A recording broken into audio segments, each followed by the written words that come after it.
ನಂಬಿಕೆ ಇಲ್ಲದೆ ದೇವರನ್ನು ಮೆಚ್ಚಿಸುವುದು ಅಸಾಧ್ಯ. ಈ 8ನೇ ಪಾಠ, ನಂಬಿಕೆಯನ್ನು ಹೊಂದಿ ಜೀವಿಸುವುದು. ಕಾರ್ಯಕ್ರಮವನ್ನು ವೀಕ್ಷಿಸಿ ದೇವರ ಆಶೀರ್ವಾದವನ್ನು ಪಡೆಯಿರಿ.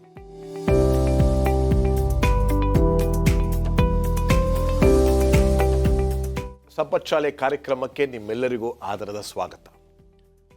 ನಾವು ಕಲಿತಾ ಇದ್ದೀವಿ, ನೀವು ಕಲಿತಾ ಇದ್ದೀರಾ ಅಂತ ನಮ್ಮ ನಂಬಿಕೆ. 8ನೆಯ ಪಾಠಕ್ಕೆ ಬಂದಿದ್ದೇವೆ. ನಂಬಿಕೆ ಇರಬೇಕು ಎಂಬತಕ್ಕಂಥ ವಿಚಾರದ ಬಗ್ಗೆ ನಾವು ಕಲೀಲಿಕ್ಕೆ ಹೋಗ್ತಾ ಇದ್ದೀವಿ. ಒಂದು ಸಣ್ಣ ಪ್ರಾರ್ಥನೆ ಮಾಡೋಣವೇ? ಅದ್ಭುತ ಸ್ವರೂಪನೇ, ಪ್ರೀತಿ ಸಾಗರನೇ, ನಿನ್ನ ಧ್ವನಿಯನ್ನು ಕೇಳಲು ಬಂದಿದ್ದೇವೆ, ಮಾತನಾಡು. ನಮ್ಮ ಪ್ರಿಯ ಬೋಧಕರುಗಳನ್ನು ಆಶೀರ್ವದಿಸು. ವಿಶೇಷವಾಗಿ ಈ ಕಾರ್ಯಕ್ರಮ ನೋಡ್ತಾ ಇರ್ತಕ್ಕಂಥ ಪ್ರಿಯ ವೀಕ್ಷಕರನ್ನು ಆಶೀರ್ವದಿಸು, ಬಲಪಡಿಸು, ಮಹಿಮೆಯನ್ನು ಹೊಂದು. ಯೇಸು ಕ್ರಿಸ್ತರ ದಿವ್ಯನಾಮದಲ್ಲಿ ಆಶೀರ್ವಾದವನ್ನು ಬೇಡಿ ಹೊಂದಿದ್ದೇವೆ ನಮ್ಮ ತಂದೆಯೇ, ಆಮೆನ್. ಬೋಧಕರಾಗಿರ್ತಕ್ಕಂಥ ಮುತ್ತು ಮ್ಯಾಥ್ಯೂ, ಬೋಧಕರಾಗಿರ್ತಕ್ಕಂಥ ಅಶೋಕ್ ಕುಮಾರ್ ಮತ್ತು ಬೋಧಕರಾಗಿರ್ತಕ್ಕಂಥ ಪ್ರಸನ್ನ ಕುಮಾರ್, ನಮಸ್ಕಾರ. ನಮಸ್ಕಾರ. ತುಂಬ ಸಂತೋಷ ನೀವು ನಮ್ಮ ಕಾರ್ಯಕ್ರಮಕ್ಕೆ ಬಂದಿದ್ದು. ತುಂಬ ಚೆನ್ನಾಗಿ ಬರೆದಿದ್ದಾರೆ ಲೇಖಕರು. Faith is like wifi, it is invisible but it is present everywhere ಅನ್ನೋ ರೀತಿಯಲ್ಲಿ ಅದರ ಬಗ್ಗೆ ಮಾತಾಡೋಣ.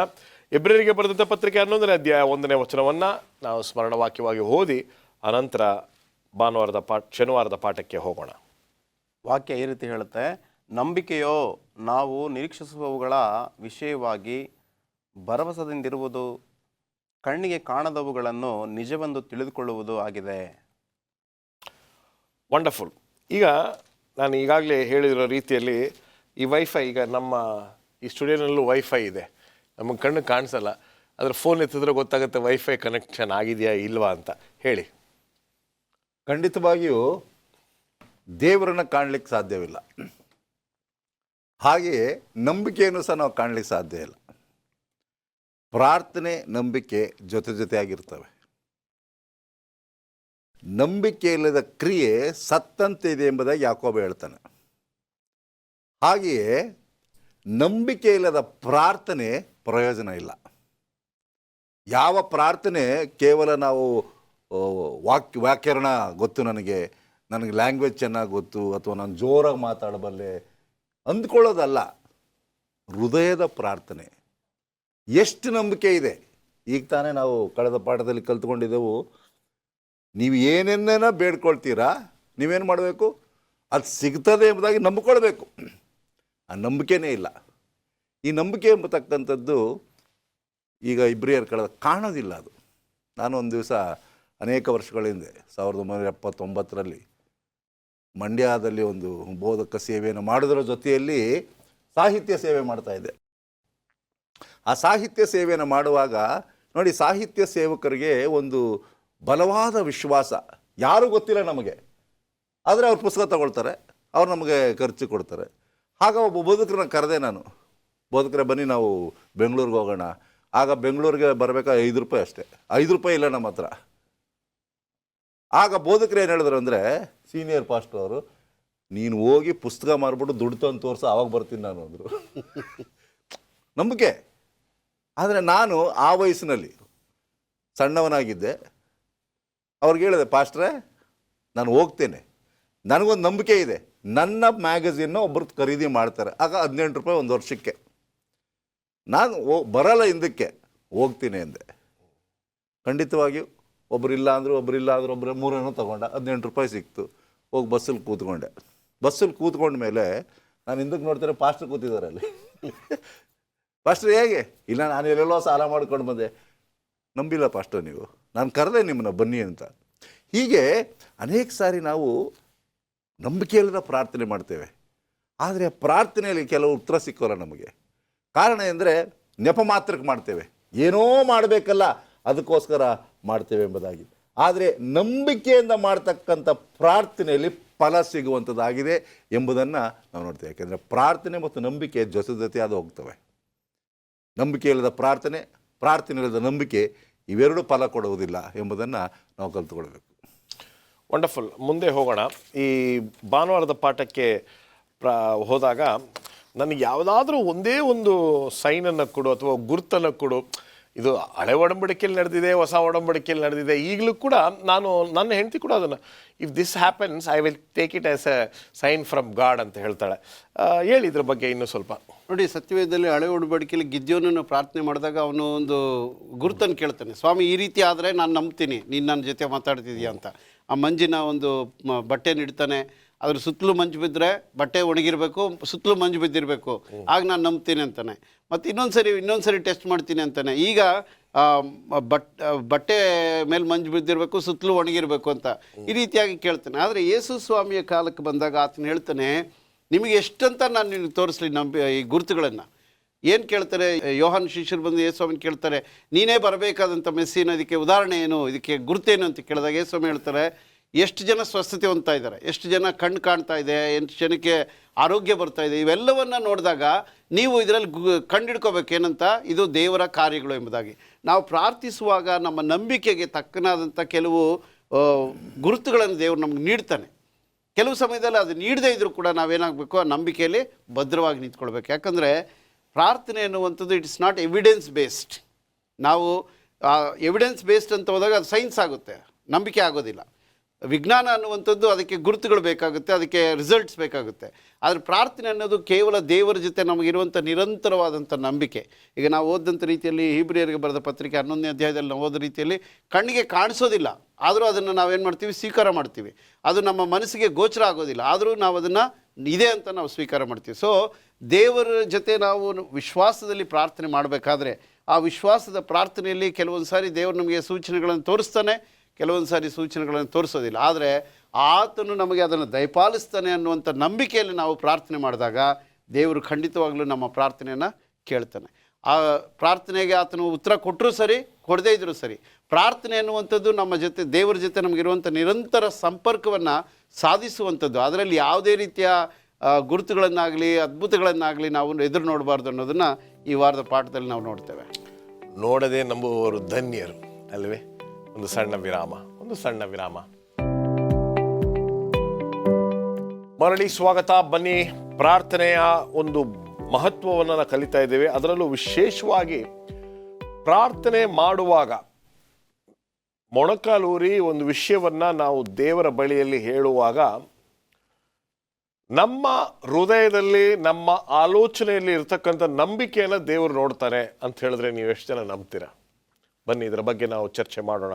ಪಾಸ್ಟರ್ ಮುತ್ತು, ನೋಡಿ, ಸಾಧಾರಣವಾಗಿ ವೈದ್ಯರು ಯಾವುದಾದ್ರೂ ನಮಗೆ ಅನಾರೋಗ್ಯ ಬಂದಾಗ ಹೋಗಿ ನೀವು ರಕ್ತ ಪರೀಕ್ಷೆಯನ್ನು ಮಾಡಿಕೊಂಡು ಬನ್ನಿ ಎಂಬುದಾಗಿ ಅದನ್ನು ನೋಡಿ, ಆ ರಿಪೋರ್ಟ್ನ, ಆ ವರದಿನ ನೋಡಿ ನಿಮಗೆ ಇಂಥ ವ್ಯಾಧಿ ಬಂದಿದೆ ಎಂಬುದಾಗಿ ಆತನು ತೀರ್ಮಾನ ಮಾಡ್ತಾನೆ. ಅದೇ ರೀತಿ ಯೇಸು ಸ್ವಾಮಿಯವರು ಕೂಡ ನಮ್ಮ ವಿಶ್ವಾಸವನ್ನು ನೋಡ್ತಾ ಇದ್ದಾನೆ. ಆ ವಿಶ್ವಾಸ ಎಂಬುದು ನಮ್ಮ ಕಣ್ಣಿಗೆ ಕಾಣೋದಿಲ್ಲ, ಆದರೆ ನಮ್ಮ ಕೃತ್ಯಗಳಲ್ಲಿ ಅದು ಕಂಡು ಬರಬೇಕು. ಆದ್ದರಿಂದ ಇಲ್ಲಿ ವಾಕ್ಯದಲ್ಲಿ ನಾವು ನೋಡುವಾಗ ಇಂದು ಸತ್ಯವೇದದಲ್ಲಿ 2-3 ಸನ್ನಿವೇಶಗಳನ್ನು ನಾವು ಗಮನಿಸ್ಲಿಕ್ಕೆ ಹೋಗ್ತೇವೆ. ಈ 2-3 ಸನ್ನಿವೇಶಗಳಲ್ಲೂ ಕೂಡ ಆ ವ್ಯಕ್ತಿಗಳ ವಿಶ್ವಾಸವನ್ನು ದೇವರು ಕಂಡು ದೇವರವರನ್ನು ಆಶೀರ್ವಾದ ಮಾಡಿ ಸ್ವಸ್ಥ ಮಾಡ್ತಾನೆ. ಮೊದಲನೇದಾಗಿ ಮತ್ತಾಯನ ಸುವಾರ್ತೆ 15ನೇ ಅಧ್ಯಾಯ 21ರಿಂದ 28 ವಾಕ್ಯಗಳಲ್ಲಿ ಕಾನಾನ್ಯ ಸ್ತ್ರೀ ಒಬ್ಬಳು ಯೇಸು ಸ್ವಾಮಿ ಬಳಿ ಬರ್ತಾಳೆ. ಬಂದು, ಸ್ವಾಮಿ, ದಾವಿದ ಕುಮಾರನೇ, ನನ್ನನ್ನು ಕರುಣಿಸು, ನನ್ನ ಮಗಳು ಸ್ವಾಮಿ ದೆವ್ವದಿಂದ ಪೀಡಿಸಲ್ಪಟ್ಟು ಬಹಳ ಬಾಧೆ ಪಡ್ತಾ ಇದ್ದಾಳೆ, ಆಕೆಯನ್ನು ಗುಣ ಮಾಡಪ್ಪ ಎಂಬುದಾಗಿ ಕೇಳುವಾಗ, ತಪ್ಪಿಸಿಕೊಂಡಿರುವಂತಹ ಕುರಿಗಳಾದ ಇಸ್ರಾಯೇಲರ ಮನೆತನಕ್ಕೆ ನಾನು ಕಳಿಸಲ್ಪಟ್ಟಿದ್ದೇನೆ, ನಿಮ್ಮ ಬಳಿಗಲ್ಲ ಎಂಬುದಾಗಿ ಹೇಳುವಾಗ, ಅಪ್ಪ ನನ್ನನ್ನು ಕೂಡ ಕರುಣಿಸು ಎಂಬುದಾಗಿ ಹೇಳುವಾಗ ಯೇಸು ಸ್ವಾಮಿ ಹೇಳ್ತಾರೆ, ಮಕ್ಕಳು ತಿನ್ನುವ ರೊಟ್ಟಿಯನ್ನು ತೆಗೆದುಕೊಂಡು ನಾಯಿ ಮರಿಗಳಿಗೆ ಹಾಕುವುದು ಯುಕ್ತವಲ್ಲ ಎಂಬುದಾಗಿ ಹೇಳ್ತಾರೆ. ಆ ಸ್ತ್ರೀ, ಹೌದು ಸ್ವಾಮಿ, ನಾನು ನಾಯಿ ಮರಿಯೇ, ಆದರೂ ಕೂಡ ದಯಮಾಡಿ ನನ್ನ ಕರುಣಿಸಪ್ಪ, ನಾಯಿ ಮರಿಗಳು ತಿಂದು ಬಿಸಾಕಿದ್ದನ್ನು, ಮೇಜಿನಿಂದ ಬಿದ್ದದ್ದನ್ನು ಆ ತುಂಡುಗಳನ್ನು ನಾನು ಕೊಟ್ಟರು ಸಾಕು ಎಂಬುದಾಗಿ ಆ ಸ್ತ್ರೀ ಕೇಳ್ತಾಳೆ. ಆಗ ಯೇಸು ಸ್ವಾಮಿ ಹೇಳ್ತಾರೆ, ಅಮ್ಮ, ನಿನ್ನ ನಂಬಿಕೆ ಬಹಳ, ನಿನ್ನ ಮನಸ್ಸಿನಲ್ಲಿ ಇರುವಂತೆ ಆಗಲಿ, ನಿನ್ನ ವಿಶ್ವಾಸದಂತೆ ನಿನ್ನ ಮಗಳು ಗುಣವಾಗಲಿ ಎಂಬುದಾಗಿ ಹೇಳುವಾಗ ಆ ಮಗಳು ಗುಣವಾಗ್ತಾಳೆ. ನೋಡಿ, ಯೇಸು ಸ್ವಾಮಿ ಆಕೆಯನ್ನು ಒಬ್ಬ ಅನ್ಯಳು ಎಂಬುದಾಗಿ ನೋಡಿರಬಹುದು, ಆದರೆ ಆಕೆಯ ವಿಶ್ವಾಸವನ್ನು ಕೊಂಡು ದೇವರು ಆಕೆಯನ್ನು ಆಶೀರ್ವಾದ ಮಾಡೋದನ್ನು ನಾವು ನೋಡ್ತೇವೆ. ಎರಡನೇ ಸನ್ನಿವೇಶ ಏನು ಎಂಬುದಾಗಿ ನಾವು ನೋಡುವಾಗ ಲೂಕನ ಸುವಾರ್ತೆ 7ನೇ ಅಧ್ಯಾಯ 1-10 ವಾಕ್ಯಗಳಲ್ಲಿ ಒಬ್ಬ ಶತಾಧಿಪತಿ ಬರ್ತಾನೆ. ಯೇಸು ಸ್ವಾಮಿ ಹತ್ರಕ್ಕೆ ಬಂದು, ಸ್ವಾಮಿ, ನಾನೊಬ್ಬ ಶತಾಧಿಪತಿ, ನಮ್ಮ ಮನೆಯಲ್ಲಿ ಅನೇಕ ಜನರು ಇರ್ತಾರೆ. ಒಬ್ಬ ಶತಾಧಿಪತಿಗೆ 100 ಮಂದಿ ಸೇವಕರುಗಳಿರ್ತಾರೆ. ಅವರು ಹೋಗು ಅಂದರೆ ಹೋಗ್ತಾರೆ, ಬಾ ಅಂದರೆ ಬರ್ತಾರೆ. ಅಂತಹ ಅಧಿಕಾರವುಳ್ಳಂತಹ ಒಬ್ಬ ವ್ಯಕ್ತಿ.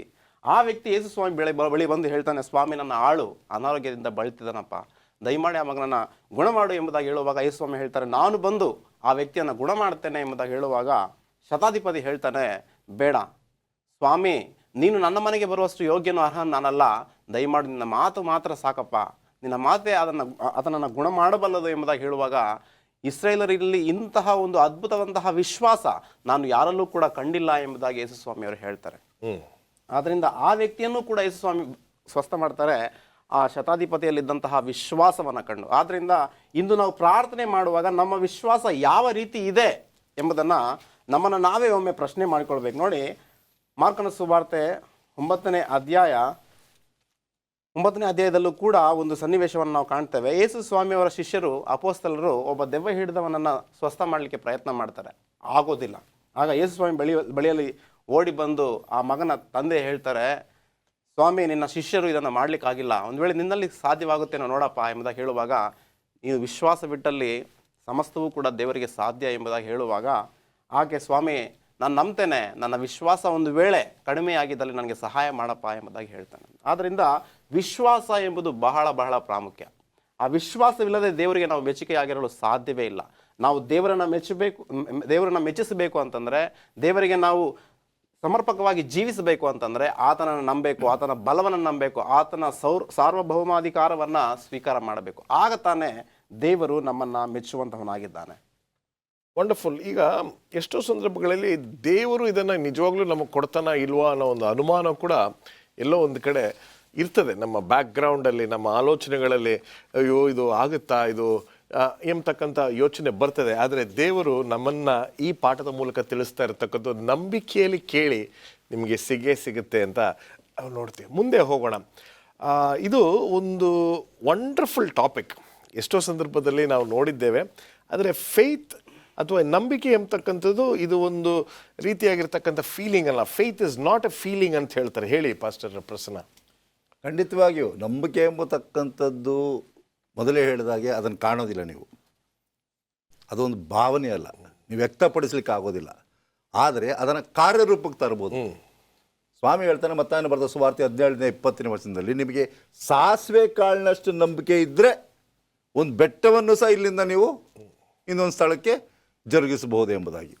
ಈ ಸಾಸಿವೆ ಕಾಳು ಎಂಬತಕ್ಕಂಥದ್ದು ಎಲ್ಲರಿಗೂ ಗೊತ್ತಿರುವ ಹಾಗೆ ಬಹಳ ಸಣ್ಣದಾಗಿದೆ.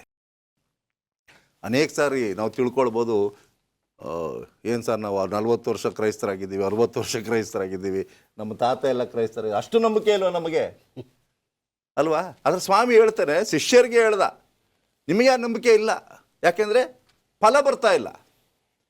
ಯಾರಲ್ಲಿ ಯಥಾರ್ಥವಾದ ನಂಬಿಕೆ ಇಲ್ಲವೋ ಅಂದರೆ ಅವರಿಗೆ ಸಾಸಿವೆ ಕಾಳಿನಷ್ಟು ಸಹ ನಂಬಿಕೆ ಇಲ್ಲ. ಈ ನಂಬಿಕೆ ಎಂಬತಕ್ಕಂಥದ್ದು ಒಂದು ದಿನದಲ್ಲೇ ಬಂದು ಇನ್ನೊಂದು ದಿನ ಉಣಗೋಗ್ತಕ್ಕಂಥದ್ದಲ್ಲ, ಅದು ಶಾಶ್ವತ ಬೆಳಿಬೇಕು. ಸ್ವಾಮಿನೇ ಹೇಳ್ತಾನೆ, ಮತ್ತಾಯನ ಬರೆದ ಸುವಾರ್ತೆ 13ನೇ ಅಧ್ಯಾಯ 31-32ರಲ್ಲಿ ಒಂದು ಸುಂದರವಾದ ಸಾಮ್ಯವನ್ನು ಹೇಳ್ತಾನೆ. ಆ ಸಾಮ್ಯದಲ್ಲಿ ಏನು ಹೇಳ್ತಾನೆ ಅಂದರೆ, ಪರಲೋಕ ರಾಜ್ಯವು ಸಾಸಿವೆ ಕಾಳಿಗೆ ಹೋಲಿಕೆಯಾಗಿದೆ ಅಂತೆ. ಒಬ್ಬ ಮನುಷ್ಯ ಏನು ಮಾಡ್ತಾನೆ, ಆ ಸಾಸಿವೆ ಕಾಳನ್ನ ಬಂದು ನೆಡ್ತಾನೆ. ಆ ಸಾಸಿವೆ ಕಾಳು ಸಣ್ಣದಾಗಿದ್ದರೂ ಸಹ ಅದು ಕಾಯಿ ಪಲ್ಯ ಗಿಡಗಳಿಗಿಂತ ದೊಡ್ಡದಾಗಿ ಮರವಾಗುತ್ತದೆ. ಆಕಾಶದಲ್ಲಿ ಹಾರಾಡುವ ಪಕ್ಷಿಗಳು ಬಂದು ಅದರ ಕೊಂಬೆಗಳಲ್ಲಿ ವಾಸ ಮಾಡುತ್ತದೆ. ಇದರ ಅರ್ಥ ಏನಂದರೆ, ನಮ್ಮ ನಂಬಿಕೆ ದಿನದಿಂದ ದಿನಕ್ಕೆ ಸಾಸಿವೆ ಕಾಳಿನಷ್ಟು ಪ್ರಾರಂಭವಾಗಿ ಹೆಮ್ಮರವಾಗಿ ಬೆಳಿಬೇಕು. ಆಗಲೇ ಪರಿಪಕ್ವವಾದ ಕ್ರೈಸ್ತರಾಗ್ತೇವೆ. ಇಲ್ಲ ಅಂದರೆ ಕುಬ್ಜರಾಗ್ತೇವೆ. ನಮ್ಮ ನಂಬಿಕೆ ಕುಗ್ಗೋಗ್ತಾ ಇದೆ. ಈಗ ಉದಾಹರಣೆಗೆ, ಎಷ್ಟು ಸಾರಿ ನಾವು ಕರ್ತನ ರಾಜರ ಭೋಜನ ಕೂಟದ ಬಾಲ್ಗಾರರಾಗಿದ್ದೇವೆ. ಯಾವತ್ತಾದ್ರೂ ಬದಲಾವಣೆ ಆಗಿದೆಯಾ? ಶ್ರಮಿಸಿದ್ದೇವೆ ನಾವು? ನಮ್ಮ ಭಾಷೆ ಬದಲಾಗಿದೆಯಾ? ನಮ್ಮ ನಡೆ ಬದಲಾಗಿದೆಯಾ? ಅಂದರೆ ಎಲ್ಲ ಆಯಿತು. ನಂಬಿಕೆ ಹುಟ್ಟಿದಾಗ ಬೆಳೀತದೆ. ನಂಬಿಕೆಯಲ್ಲಿ ನೀವು ಪ್ರಾರ್ಥನೆ ಮಾಡಿದಾಗ ನಿಮ್ಮ ಬದಲಾವಣೆ ಆಗ್ತದೆ. ಸ್ವಾಮಿ ನನ್ನನ್ನು ಬದಲಾವಣೆ ಮಾಡು ಎಂಬುದಾಗಿ ಕೇಳಿದಾಗ ಇದು ಒಂದು ಭಾವನೆ. ಈಗ ಉದಾಹರಣೆಗೆ ನಾವು ಒಂದು ಸಾಫ್ಟ್ ಡ್ರಿಂಕ್ ಕುಡಿತೀವಿ, ಅದರಲ್ಲಿ ಹೊರಗಡೆ ಗ್ಯಾಸ್ ಇರ್ತದಲ್ಲ, ಅದು ಹೊರಗಡೆ ಬಂದ ತಕ್ಷಣ ಅದ್ರದ್ದೇನಾಗ್ತದೆ, ಸತ್ವ ಹೋಗ್ತದೆ. ಅದೇ ರೀತಿಯ ನಂಬಿಕೆ, ಆ ಕ್ಷಣದಲ್ಲಿ ಮಾತ್ರ ನಾವು ಉತ್ಸುಕರಾಗಿರ್ತೇವೆ, ನಮ್ಮ ನಂಬಿಕೆ ಜೋರಾಗಿರ್ತದೆ. ಆದರೆ ಮರುಕ್ಷಣ ಏನಾಗ್ತದೆ, ಸಭೆ ಬಿಟ್ಟು ಹೋದ ಮೇಲೆ ಪ್ರಸಂಗನೂ ಮರೆತು ಬಿಟ್ಟಿರ್ತೀವಿ, ಆ ನಂಬಿಕೆಯ ತತ್ವವನ್ನು ಮರೆತು ಬಿಡ್ತೀವಿ, ನಮ್ಮಷ್ಟಿಗೆ ನಾವು ನಡ್ಕೊಂಡು ಹೋಗ್ತಾ ಇರ್ತೀವಿ.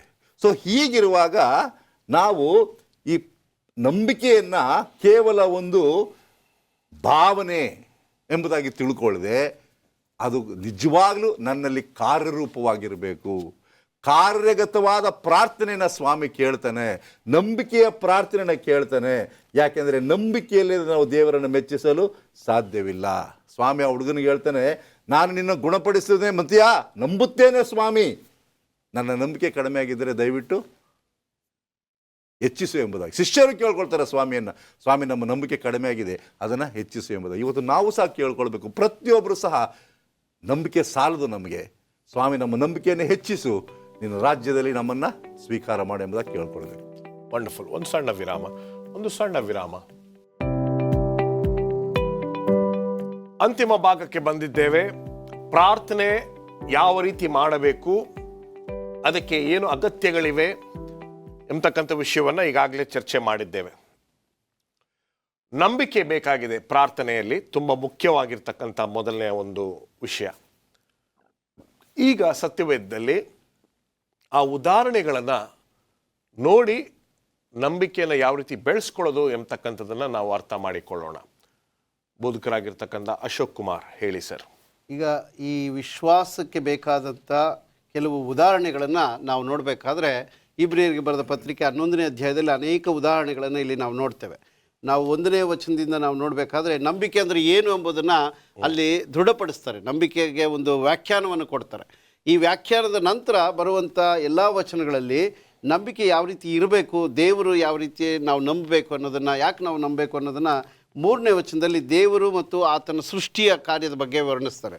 ನಂತರ ನಾವು 7ರಿಂದ 40 ವಚನಗಳಲ್ಲಿ ಈ ನಂಬಿಕೆಯ ಜೀವನವನ್ನು ನಡೆಸಿದಂಥ ವಿಶ್ವಾಸಿಗಳು, ಆ ದೇವರ ಭಕ್ತರ ಒಂದು ಚರಿತ್ರೆಯನ್ನು ಅಲ್ಲಿ ಕೊಡ್ತಾರೆ. ಸೊ ಮೊದಲನೇದಾಗಿ ನಾವು ನೋಡಬೇಕಾದ್ರೆ ನಂಬಿಕೆ ಉದಾಹರಣೆಗಳು, ಈಗ ಕಳೆದ ಸಂಚಿಕೆಯಲ್ಲಿ ಬೋಧಕರು ಹೇಳ್ತಿದ್ರು, ನಂಬಿಕೆಗೆ ಒಂದು ಒಳ್ಳೆಯ ಉದಾಹರಣೆ ಸ್ವಾಮಿ ಕೊಟ್ಟರು. ಸಾಸಿವೆ ಕಾಳಿನಷ್ಟು ನಂಬಿಕೆ ಇದ್ದರೆ ಅದು ಹೆಮ್ಮರವಾಗ್ತದೆ. ಇದು ಸಾಸಿವೆ ಕಾಳು ಅನ್ನುವಂಥದ್ದು ಆಗಿನ ಕಾಲದಲ್ಲಿ ಮತ್ತು ಈಗಿನ ಕಾಲದಲ್ಲಿ ಎಲ್ಲರೂ ಉಪಯೋಗಿಸುವಂಥ ಒಂದು ಸಾಮಾನ್ಯವಾದಂಥ, ಪ್ರತಿಯೊಬ್ಬರೂ ಉಪಯೋಗಿಸುವಂಥ ಒಂದು ವಸ್ತು. ಸೊ ಆ ಸಾಮಾನ್ಯವಾದ ವಸ್ತುವಿನಿಂದ ನಂಬಿಕೆ ಅನ್ನುವಂಥ ವಿಶೇಷವಾದಂಥ ನಂಬಿಕೆ ಅಂತ ಸತ್ಯವೇದ ಆಧಾರಿತ ಸತ್ಯವನ್ನು ಸ್ವಾಮಿ ಬಹಳ ಸುಲಭವಾಗಿ ಜನಗಳಿಗೆ ಹೇಳ್ಕೊಟ್ರು. ಎರಡನೇದಾಗಿ ನಾವು ನೋಡುವಾಗ ಈ ನಂಬಿಕೆ ಯಾವಾಗಲೂ ಬೆಳಿಬೇಕು ನಿಮ್ಮಲ್ಲಿ. ನಂಬಿಕೆ ಅನ್ನುವಂಥ it's not a stagnant, it has to increase. ಈಗ ಬೋಧಕರು ಹೇಳಿದ ರೀತಿಯಲ್ಲಿ ಅದು ಬರೀ ಸಾಸಿವೆ ಕಾಳು ಅಷ್ಟೇ ಇರೋದಿಲ್ಲ, ಅದು ಹೆಮ್ಮರವಾಗಿ ಬೆಳಿಬೇಕು, ದಿನೇ ದಿನೇ ಬೆಳಿಬೇಕು. ನಮ್ಮಲ್ಲೂ ನಾವು ಕ್ರೈಸ್ತಿಯ ಜೀವನದಲ್ಲಿ ನಮ್ಮ ನಂಬಿಕೆ ಅನ್ನುವಂಥದ್ದು ಒಂದು ರೀತಿಯ ಮೆಚುರಿಟಿಗೆ ಬರಬೇಕು, ಅದು ಪ್ರೌಢಾವಸ್ಥೆಗೆ ಬರಬೇಕು. ಈಗ ನಾವು ಆರಂಭದಲ್ಲಿ ಯಾವ ರೀತಿ ನಂಬ್ತಿದ್ವೋ ಈಗ ಆ ರೀತಿ ನಂಬೋದಿಲ್ಲ. ನಮಗೆ ನಂಬಿಕೆಯಲ್ಲಿ ಬೆಳವಣಿಗೆ ಕಾಣಿದ್ದೇವೆ, ಅದರಲ್ಲಿ ನಾವು ವಿಶ್ವಾಸದಲ್ಲಿ ಒಂದು ದೊಡ್ಡ ಸ್ಥಿತಿಗೆ ನಾವು ತಲುಪಿದ್ದೇವೆ. ಮತ್ತು ನಾವು ವಿಶೇಷವಾಗಿ ಇಲ್ಲಿ ನೋಡಬೇಕಾದ್ರೆ ನಂಬಿಕೆ ಅನ್ನುವಂಥದ್ದು ನಾವು ಯಾವತ್ತೂ ಕೂಡ ನಂಬಿಕೆ ಮತ್ತು ಅನುಮಾನ ಎರಡೂ ಒಟ್ಟಿಗೆ ಇರೋದಿಲ್ಲ. ಎಲ್ಲಿ ನಂಬಿಕೆ ಇರ್ತದೋ ಅಲ್ಲಿ ಅನುಮಾನ ಇರಬಾರ್ದು, ಎಲ್ಲಿ ಅನುಮಾನ ಇರ್ತದೋ ಅಲ್ಲಿ ನಂಬಿಕೆಗೆ ಸ್ಥಾನ ಇರೋದಿಲ್ಲ. ಆದರೆ ನಮ್ಮ ಪರಿಸ್ಥಿತಿ ಏನಂದರೆ, ನಮಗೆ ಸಾಸಿವೆ ಕಾಳಷ್ಟು ನಂಬಿಕೆ ಇದೆ, ಆದರೆ ಕುಂಬಳಕಾಯಷ್ಟು ಅಪನಂಬಿಕೆಯನ್ನು ಪಕ್ಕದಲ್ಲೇ ಇಟ್ಕೊಂಡಿರ್ತೀವಿ. ಅದು ನಮ್ಮ ಸಮಸ್ಯೆ. ಈ ಕುಂಬಳಕಾಯಷ್ಟು ಅಪನಂಬಿಕೆಯನ್ನು ತೆಗೆದಾಕಿದಾಗ ಮಾತ್ರ ಈ ಸಾಸಿವೆ ಕಾಳಷ್ಟು ನಂಬಿಕೆ ಬೆಳೆಯೋದಕ್ಕೆ ಸಾಧ್ಯ ಆಗ್ತದೆ. ನಾವು ಎರಡನ್ನೂ ಇಟ್ಕೊಂಡು ನಮ್ಮ ಜೀವನದಲ್ಲಿ ಪ್ರಯಾಣವನ್ನು ಸಾಗಿಸ್ತಾ ಇರ್ತೀವಿ. ನಂತರ ನಾವು ನೋಡೋದಾದರೆ, ಯೇಸು ಸ್ವಾಮಿ ನಮಗೆ ಹೇಳಿರುವ ರೀತಿಯಲ್ಲಿ ನಿಮ್ಮ ಪ್ರಾರ್ಥನೆಗೆ ಫಲ ಬರಬೇಕು ಅಂದರೆ ಪರಿಶುದ್ಧಾತ್ಮ ದೇವರ ಸಹಾಯ ಇರಬೇಕು. ನಾವು ವಾಕ್ಯದಲ್ಲಿ ಕೇಳ್ತೇವೆ, ಪರಿಶುದ್ಧಾತ್ಮ ದೇವರು ನಮಗೆ ಹೇಳ್ಕೊಡ್ತಾನೆ ಯಾವ ರೀತಿ ಪ್ರಾರ್ಥನೆ ಮಾಡಬೇಕು ಎಂಬುದಾಗಿ. ಯಾಕಂದರೆ ಪ್ರಾರ್ಥನೆ ಅನ್ನುವುದು ನಮ್ಮ ಸ್ವಾಭಾವಿಕವಾದಂಥ ನೈಸರ್ಗಿಕವಾದಂಥ ಸ್ವಭಾವ ಅಲ್ಲ, ಕೇಳುವಂಥದ್ದು ನಮ್ಮ ಸ್ವಭಾವ ಅಲ್ಲ, ಯಾವಾಗಲೂ ನಾವು ಬಚ್ಚಿಟ್ಕೊಳ್ಳುವಂಥ ಸ್ವಭಾವ. ಆದರೆ ಪರಿಶುದ್ಧಾತ್ಮನ ನಮ್ಮ ಹೃದಯದಲ್ಲಿ ಪ್ರೇರೇಪಣೆಯನ್ನು ನೀಡಿ ಯಾವುದನ್ನು ಕೇಳಬೇಕೆಂಬುದಾಗಿ ಪ್ರಾರ್ಥನೆಗೆ ದೇವರು ನಮಗೆ ಸಹಾಯ ಮಾಡ್ತಾನೆ. ಅದರಿಂದ ಕೆಲವರು ನೋಡಿ ವಿಶ್ವಾಸದಲ್ಲಿ ದೇವರ ಸಭೆಗೆ ಬಂದಾಗ ಅವ್ರು ಪ್ರಾರ್ಥನೆ ಮಾಡೋದು ಬರೋದಿಲ್ಲ, ಆದರೆ ನಿಧಾನಕ್ಕೆ ಅವರು ಸಭೆಗೆ ಬಂದು ವಾಕ್ಯವನ್ನು ಕೇಳಿ ದೇವರ ವಾಕ್ಯವನ್ನು ಓದಿದಾಗ ಅವರು ಕೂಡ ಪ್ರಾರ್ಥನೆ ಮಾಡೋದರಲ್ಲಿ ಪ್ರೌಢಿಮೆಯನ್ನು ಪಡೀತಾರೆ, ಅಂದರೆ ಒಂದು ಮೆಚುರಿಟಿಯನ್ನು ತಲುಪ್ತಾರೆ, ಚೆನ್ನಾಗಿ ಪ್ರಾರ್ಥನೆ ಮಾಡೋದು ಕಲಿತಾರೆ. ಇದು ಯಾವ ಸಹಾಯ ಅಂದರೆ ಪಾಸ್ಟರ್ ಹೇಳ್ಕೊಟ್ಟಿದ್ದಲ್ಲ, ಇದು ಪರಿಶುದ್ಧಾತ್ಮನೇ ಅವರಿಗೆ ಒಂದು ಪ್ರೇರಣೆಯನ್ನು ನೀಡಿ ಪ್ರಾರ್ಥನೆ ಮಾಡುವಂಥ ಅಭ್ಯಾಸವನ್ನು ತಿಳಿಸ್ತಾನೆ. ನಂತರ ನಾವು ನೋಡುವಂಥ ಈ ವಿಶ್ವಾಸದಲ್ಲಿ ವೀರರಾಗಿರುವಂಥವರು ಅವರು ಪ್ರಾರ್ಥನೆಗಳ ಮೂಲಕ ಯಾವ ರೀತಿ ಜಯವನ್ನು ಸಾಧಿಸರು ಎಂಬುದಾಗಿ ಪೌಲನು 11ನೇ ಅಧ್ಯಾಯ 7ರಿಂದ 40 ವಚನಗಳಲ್ಲಿ ಎಲ್ಲ ಪಟ್ಟಿಯನ್ನು ನೀಡ್ತಾನೆ. ಒಬ್ಬೊಬ್ಬರು ಅಬ್ರಹಾಮನ ಪ್ರಾರ್ಥನೆ, ಮೋಶೆಯ ಪ್ರಾರ್ಥನೆ, ಆ ರೀತಿ ಸಂಸೋನನ ಯಾವ ರೀತಿ ಪ್ರಾರ್ಥನೆ ಮಾಡ್ತಾನೆ, ಸೊಲೊಮನ್ ಯಾವ ರೀತಿ ಪ್ರಾರ್ಥನೆ ಮಾಡ್ತಾನೆ. ಎಲ್ಲರ ವಿಶ್ವಾಸಿಗಳ ಜೀವನದಲ್ಲಿ ಪ್ರಾರ್ಥನೆ ಅನ್ನುವಂಥದ್ದು ಒಂದು ಅವಿಭಾಜ್ಯ ಅಂಗವಾಗಿದೆ. ಆದ್ದರಿಂದ ಪ್ರಾರ್ಥನೆ ಬಹಳ ಮುಖ್ಯವಾದಂಥ ಒಂದು ವಿಷಯವಾಗಿದೆ. ಅನುಮಾನ ನಂಬಿಕೆ ಕೂಡ ಒಂದೇ ಕಡೆ ಇರ್ತದೆ ಎಂಬತಕ್ಕಂಥದ್ದನ್ನು ಕೂಡ ನಾವು ಈ ಪಾಠದಲ್ಲಿ ನೋಡಿದ್ದೇವೆ. ಮುಂದೆ ಹೋಗೋಣ. ಈ ಗುರುವಾರದ ಪಾಠಕ್ಕೆ ನಾವು ಬರುವುದಾದರೆ, ಯೇಸು ಕ್ರಿಸ್ತನ ಒಂದು ನಂಬಿಕೆಯ ವಿಚಾರವಾಗಿ ನಾವು ಇಲ್ಲಿ ನೋಡ್ತಾ ಇದ್ದೀವಿ. ಪಾಸ್ಟರ್ ಮುತ್ತು ಹೇಳಿ. ಪ್ರಕಟಣೆ ಪುಸ್ತಕ 14ನೇ ಅಧ್ಯಾಯ 12ನೇ ವಚನದಲ್ಲಿ ದೇವರ ವಾಕ್ಯ ಈ ರೀತಿ ಹೇಳುತ್ತೆ, ಇದರಲ್ಲಿ ದೇವರ ಆಜ್ಞೆಗಳನ್ನು ಯೇಸುವಿನ ಮೇಲಣ ನಂಬಿಕೆಯನ್ನು ಕೈಗೊಂಡು ನಡೆಯುತ್ತಿರುವ ದೇವಜನರ ತಾಳ್ಮೆಯು ತೋರಿ ಬರುತ್ತದೆ. ಕೊನೆಯ ಕಾಲದ ಜನರಿಗೆ ಶೇಷಿಸಲ್ಪಟ್ಟಿರುವಂತಹ ರೆಮನೆಂಟ್ ಸಭೆಯಲ್ಲಿ ಒಂದು ಅಭ್ಯಾಸ ಏನಪ್ಪ ಅಂತಂದರೆ ಈ 2 ಅಭ್ಯಾಸಗಳಿರುತ್ತೆ. ಮೊದಲನೇದು ಅವರು ದೇವರ ಆಜ್ಞೆಗಳನ್ನು ಪಾಲನೆ ಮಾಡ್ತಾರೆ ಮತ್ತು ಯೇಸುವಿನ ಮೇಲಣ ನಂಬಿಕೆಯನ್ನು ಕೂಡ ಅವರು ಕೈಗೊಂಡು ನಡೀತಾ ಇರ್ತಾರೆ. ಈ ವಿಶ್ವಾಸ ಎಂಬುದು ಬಹಳ ಬಹಳ ಪ್ರಾಮುಖ್ಯ. ನೋಡಿ, E.G. ವೈಟನ್ ಅವರು ಈ ಸೆಲೆಕ್ಟೆಡ್ ಮೆಸೇಜಸ್ ಎಂಬಂತಹ ಪುಸ್ತಕದಲ್ಲಿ 3ನೇ ಪುಸ್ತಕ ಪುಟ 172ರಲ್ಲಿ ಒಂದು ಮಾತನ್ನು ಹೇಳ್ತಾರೆ. ಸೆವೆಂತ್ ಡೇ ಅಡ್ವೆಂಟಿಸ್ಟ್ ಸಭೆಯು 10 ಆಜ್ಞೆಗಳನ್ನು ಬೋಧಿಸುವುದರಲ್ಲಿ ಸಫಲವಾಗಿದೆ, ಆದರೆ ಯೇಸುವಿನ ಮೇಲಣ ನಂಬಿಕೆ ವಿಚಾರದಲ್ಲಿ, ವಿಶ್ವಾಸದ ವಿಚಾರದಲ್ಲಿ ವಿಫಲವಾಗಿದೆ ಎಂಬುದಾಗಿ. ನೋಡಿ, 10 ಆಜ್ಞೆಗಳನ್ನು ಪ್ರಕಟಿಸುವುದರಲ್ಲಿ, ಪಾಲಿಸುವುದರಲ್ಲಿ ಯಶಸ್ವಿಯಾಗಿದ್ದಾರೆ, ಆದರೆ ಯೇಸುವಿನ ಮೇಲಣ ನಂಬಿಕೆಯ ವಿಚಾರದಲ್ಲಿ ಅವರು ಹಿಂದೆ ಬಿದ್ದಿದ್ದಾರೆ ಎಂಬುದಾಗಿ E.G. ವೈಟನ್ ಅವರು ಹೇಳ್ತಿದ್ದಾರೆ. ಆದ್ದರಿಂದ ವಿಶ್ವಾಸ ಎಂಬುದು ಬಹಳ ಬಹಳ ಪ್ರಾಮುಖ್ಯ, ನಂಬಿಕೆ ಎಂಬುದು ಬಹಳ ಬಹಳ ಪ್ರಾಮುಖ್ಯ.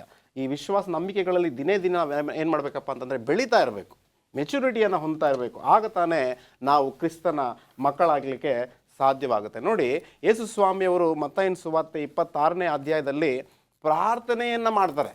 ಗೆತ್ಸೆಮನೆ ತೋಟದಲ್ಲಿ ಆತನನ್ನು ಶಿಲುಬೆಗೆ ಒಪ್ಪಿಸಲ್ಪಡುವುದಕ್ಕಿಂತ ಮುನ್ನ ಆತನು ಪ್ರಾರ್ಥನೆಯಲ್ಲಿ ಸಮಯವನ್ನು ಕಳೀತಾರೆ. ರಾತ್ರಿ ಎಲ್ಲವೂ ಕೂಡ ಅವರು ಅಪೊಸ್ತಲರಿಗೂ ಕೂಡ ಹೇಳ್ತಾರೆ, ಎಡಬಿಡದೆ ನೀವು ಪ್ರಾರ್ಥನೆ ಮಾಡಿರಿ, ನೀವು ಪ್ರಾರ್ಥನೆಯನ್ನು ಮಾಡಲಿಕ್ಕೆ ಯಾವುದೇ ಕಾರಣಕ್ಕೂ ಕೂಡ ಹಿಂದೇಟು ಹಾಕಬೇಡಿ ಎಂಬುದಾಗಿ ಯೇಸು ಸ್ವಾಮಿಯವರು ಅಲ್ಲಿ ತಿಳಿಸುತ್ತಿರೋದನ್ನು ನಾವು ಕಾಣ್ಬೋದು. ಆದ್ದರಿಂದ ಯೇಸು ಸ್ವಾಮಿಯವರ ವಿಶ್ವಾಸ ಎಷ್ಟು ಬಲವಾಗಿದೆ ಎಂಬುದಾಗಿ ಈ ವಿಚಾರದಲ್ಲಿ ನಾವು ತಿಳಿದುಕೊಳ್ಬೋದು. ಅಷ್ಟೇ ಅಲ್ಲ, ನಾವು ನೋಡೋದಾದರೆ ಇಬ್ರಿಯರಿಗೆ ಬರೆದಂತಹ ಪತ್ರಿಕೆ 12ನೇ ಅಧ್ಯಾಯ 2ನೇ ವಾಕ್ಯವನ್ನು ನಾನು ಓದ್ತಿದ್ದೇನೆ. ವಾಕ್ಯ ಈ ರೀತಿ ಹೇಳುತ್ತೆ, ನಂಬಿಕೆಯನ್ನು ಹುಟ್ಟಿಸುವವನು ಪೂರೈಸುವವನು ಆಗಿರುವ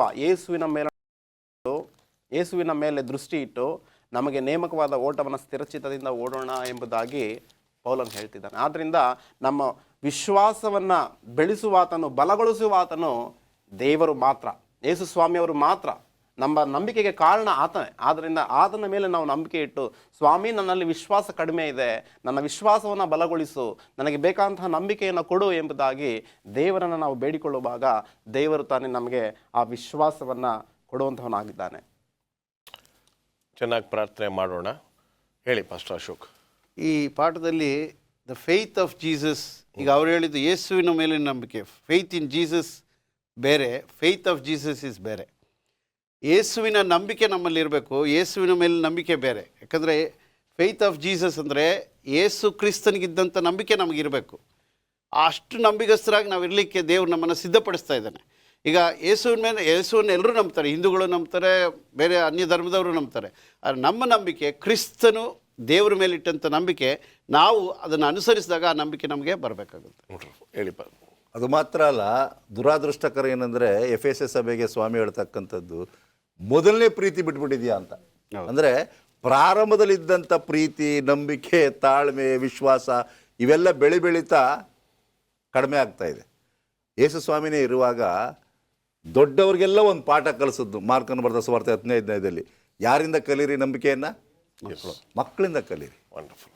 ಸೊ ಮಕ್ಕಳಾಗುವಾಗ ಮಕ್ಕಳಂತೆ ನೀವಿರಬಾರ್ದು, ಮಕ್ಕಳ ಸ್ವಭಾವಗಳು, ಗುಣಗಳು, ನಂಬಿಕೆ ನಿಮ್ಮಲ್ಲಿ ಹುಟ್ಟಬೇಕು ಅಂತ. ವಂಡರ್ಫುಲ್. ನಮಸ್ಕಾರ. ನಮಸ್ಕಾರ. ನಮಸ್ಕಾರ.